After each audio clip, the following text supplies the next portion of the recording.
नमस्कार दोस्तों, स्वागत है आप सभी का हिंदी स्टडी में। दोस्तों आज हम पढ़ेंगे टीजीटी का सिलेबस जो हमारे टीजीटी के एग्ज़ाम में आता है। ठीक है, वो सिलेबस है ये, उसकी हम एक्सप्लेन करेंगे क्योंकि हम जिसका तैयारी करें उसके बारे में हमें पता भी तो होना चाहिए कि हमारा सिलेबस में क्या क्या है, क्या क्या नहीं आता। ठीक है, और आप मेरे चैनल पर पहली बार आए हैं तो दोस्तों चैनल को सब्सक्राइब कर लेना। दोस्तों सबसे बड़ी विशेषता तो हमारी क्या है इसकी सब्जेक्ट की, कि जो भी सब्जेक्ट का हमारा पेपर होता है केवल टीजीटी में वही सब्जेक्ट का आता है। उसमें ऐसा नहीं है कि पता चला है कि जीके वगैरह आए, तो ऐसा कुछ भी नहीं है इसमें कि जीके क्या आता है। इसमें केवल सब्जेक्ट से आता है। तो तैयारी करने के लिए सबसे बढ़िया तो यही है हमारे लिए कि अगर अपने सब्जेक्ट पे कमांड है तो हमारे लिए सबसे बढ़िया वो है कि हम आराम से इसकी तैयारी अच्छे से कर सकते हैं। बस मैं आपसे यही कहूँगी कि दोस्तों की विकल्प बहुत मिलेंगे, राह भटकाने के लिए संकल्प एक ही काफ़ी है मंजिल तक जाने के लिए। ठीक है दोस्तों, तो इसलिए सफलता का मूल मंत्र क्या है हमारा? निरंतर प्रयास करते रहो, सफलता अवश्य मिलेगी। देखते हैं आज का सिलेबस हमारा क्या है। हिंदी का हम सिलेबस हिंदी का डिस्कस करेंगे। हिंदी के सिलेबस में हमारा क्या है? हिंदी साहित्य का इतिहास। हिंदी साहित्य का इतिहास में दोस्तों हमारा क्या है? आदिकाल, भक्तिकाल और आदिकाल में जो हमारे पुराने जैसे वीरगाथा काल के वो हैं पृथ्वीराज रासो, चंद बरदाई, ये सब इसमें आदिकाल में आ जाएंगे। फिर हम पकड़ेंगे भक्तिकाल। भक्तिकाल में संत काव्य है, सूफी काव्य है, राम काव्य है, कृष्ण काव्य है, ये हमारे क्या आ गए? ये भक्तिकाल में आएंगे। फिर हमारा है रीतिकाल। तो रीतिकाल में हमारा क्या है? रीति मुक्त, रीतिबद्ध, रीति सिद्ध कवि, ये सब रीतिकाल में पढ़ेंगे। आधुनिक काल, आधुनिक काल के अंतर्गत हमारा क्या आता है? भारतेंदु युग, द्वैध युग, छायावाद युग, प्रगतिवाद और प्रयोगवाद और नई कविता, ये हमारे सब किस में आते हैं? आधुनिक काल में। हिंदी गद्य साहित्य का विकास, हिंदी गद्य का विकास कि ये कब से हुआ, किस किस में का मतलब नाटक का विकास कब से हुआ, निबंध का विकास कब से हुआ, ये सब ये इसमें पढ़ेंगे। निबंध, नाटक, उपन्यास, कहानी, हिंदी गद्य की लघु विधाएं, जीवनी, आत्मकथा, संस्मरण, रेखाचित्र, यात्रा साहित्य, गद्य काव्य, व्यंग्य, ये हमारे सब क्या हैं? हिंदी गद्य साहित्य।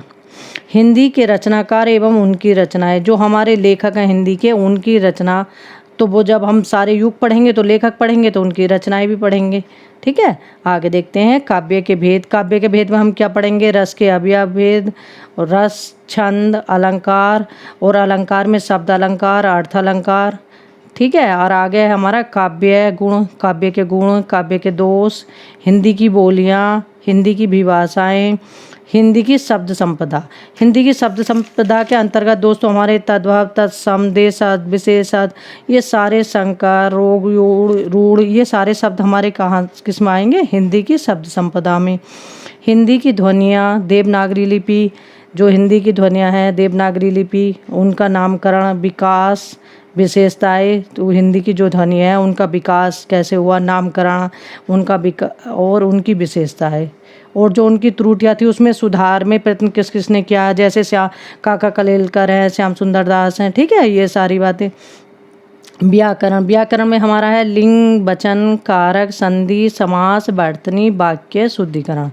तो हमारा इसमें क्या हो गया? लिंग, वचन, कारक, संधि, समास, वर्तनी, वाक्य, शुद्धिकरण। शब्द रूप, शब्द रूप में हमारा है पर्यायवाची, विलोम शब्द, श्रुति सम भिन्नार्थक शब्द, वाक्यांश के लिए एक शब्द, और मुहावरे और लोकोक्ति, ये हमारे आ गए व्याकरण में।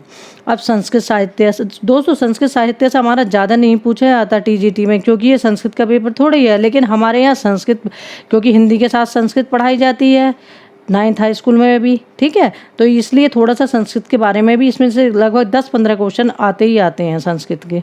जैसे संस्कृत के प्रमुख रचनाकार हैं उनके जैसे कालिदास हैं, भवभूति हैं, भारवी हैं, माघ हैं, दंडी हैं और श्रीहर्ष, इनके बारे में पूछा जाता है, इनका नाम और इनकी रचनाएं।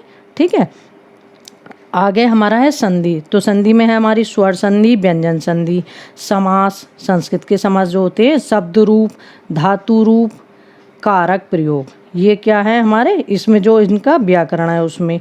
और ये अनुवाद, नीचे अनुवाद जो है ये हमारे आते हैं कि जैसे अनुवाद मतलब संस्कृत से हिंदी में और हिंदी से संस्कृत में बनाने के लिए दे देते हैं ऑप्शन में। ऐसा तो नहीं कि हमें वहाँ कुछ लिखना थोड़ा ही है, ऑप्शन में सब कुछ आता है, लेकिन हमें पता होगा तो हम तभी तो टिक लगाएंगे। ठीक है, ये था हमारा सारा सिलेबस जो टीजीटी का है, हमारा एग्जाम में आता है। ठीक है दोस्तों, मेहनत से तैयारी करो, निरंतर प्रयास करो, सफलता अवश्य मिलेगी। थैंक यू दोस्तों मेरी वीडियो देखने के लिए।